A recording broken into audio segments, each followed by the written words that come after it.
Hi everybody, welcome back to GEF Live. We are in day 3 of the GEF Assembly, and I'm very excited to continue the conversation with a different stakeholder, this being government. Thank you so much for being here. We have Chandra Mishra, the Secretary, Ministry of Environment, Forests and Climate Change of India, which has been a really active player in this space. Thank you so much for being with us today.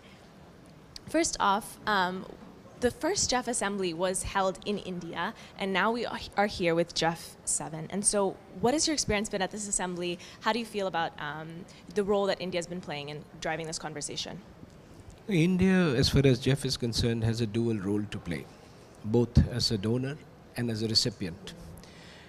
As a donor, our effort has been to step up our contribution to GEF because we want the organization to thrive, organization to be strong. As a recipient, our expectations are that we will continue to receive that additionality which enables a large country like India to innovate.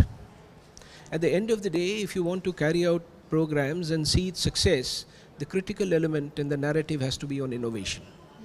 So that criticality of additional resource that you need to innovate can come from GEF, and we really look forward to doing that.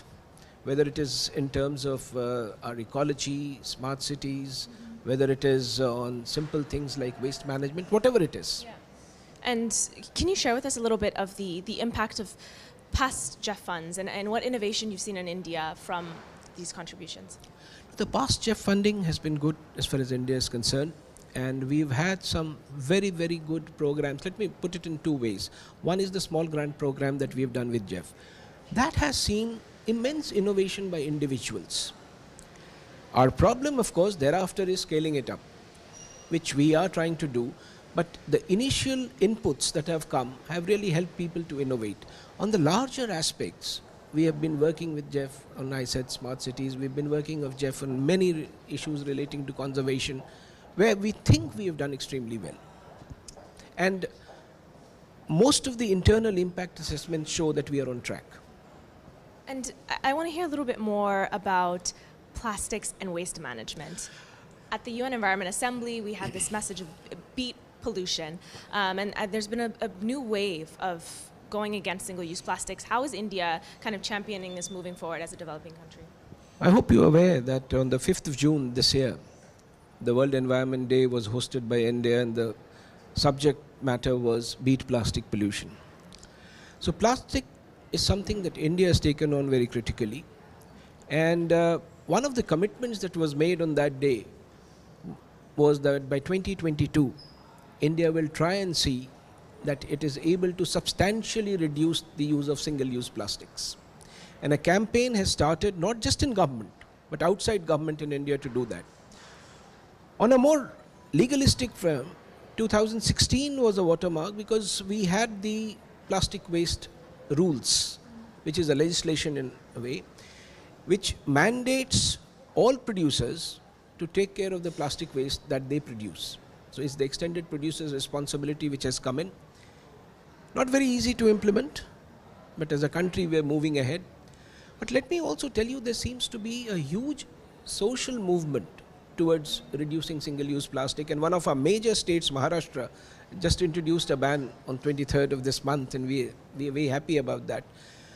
But the commitment on plastic will succeed only if we have viable alternatives of usage. And that is where I would urge the globe to provide technology and resources so that those alternatives can be built and people who are using plastic can move away. It's very easy to say that you give up, but unless you offer an alternative, it's not very easy. Then on the plastic front, particularly relating to marine plastic, a lot of work has been happening. I mean, we are looking at blue flag beaches. We are actually working very seriously, and we have a large 7,500 kilometer coastline. So India would as much be affected as anybody else. And in any case, the plastic litter doesn't know geographies. It can reach anywhere and affect anyone. That is true. And I've noticed in our conversations with different individuals here at the GEF Assembly that we are a hopeful bunch of individuals who believe that we can tackle these problems. I'd love to know from you, what are some of the experiences, projects, or solutions that you've seen that have been giving you hope in feeling that we can tackle these problems? See, I said most of these projects, what they do is they give us that incremental edge. A project would naturally, in its course, settle at a particular level, gets that additionality.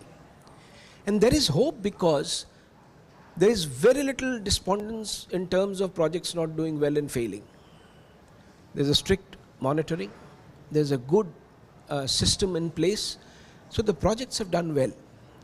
The issue is that if one project does well, how do you take it across the country? Yeah. Because India being such a large country, 20 or 30 projects are not going to help. I mean, after all, you need to spread that. So scalability will remain a major responsibility of Government of India, and we will try and implement that. So talking about scaling up in the future, what are the aspirations moving forward for the GEF and for India's work, and how this partnership will continue? Let me just talk about 3 or 4 elements. First, plastic, as you mentioned. And that is a thing that we would like to work along with GEF, with UNEP, whichever organization in the globe available, so that we take a lead. And let me tell you the reason why I'm saying this, that in terms of plastic waste management, if India is able to do it, major problem of the globe gets resolved. So we are committed to that. Then we are also working on the marine systems and major marine ecology. One of our major concerns is also the Himalayan ecology, where the ecosystems we would like to work on through these fundings. And of course, our ongoing program of waste management. That is a very critical element as far as India's air quality is concerned.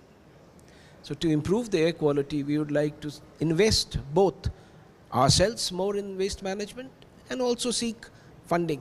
See, one thing that I would like to place on record is that whenever we talk about global funding, whether it is GEF or any other organization, the criticality for India is not just financial resource. That's a small element. India, as a large developing country, can afford most of the finances. The criticality lies in technology. Criticality lies in technical assistance. And I would really urge the globe that technology is one aspect where all roadblocks should be removed if you really want countries to move ahead. Yeah, and to close, I want to talk about young people. And so as a young person, working a lot with forestry students and agriculture students, I've seen that we can be a driving force and a shaping force in mobilizing communities and innovating and coming up with solutions. What is your advice or message to young people who want to engage in these issues and become part of the solution? The younger generation is the one which will drive this. Let me be very honest. If I talk about the generation that I belong to, we've not done well in handing over a good quality continent to our younger generation. We still have major natural issues. But the younger generation is far more conscious than the earlier one. So they are the driving force. But 2 things I would urge them to do. A, continue to innovate.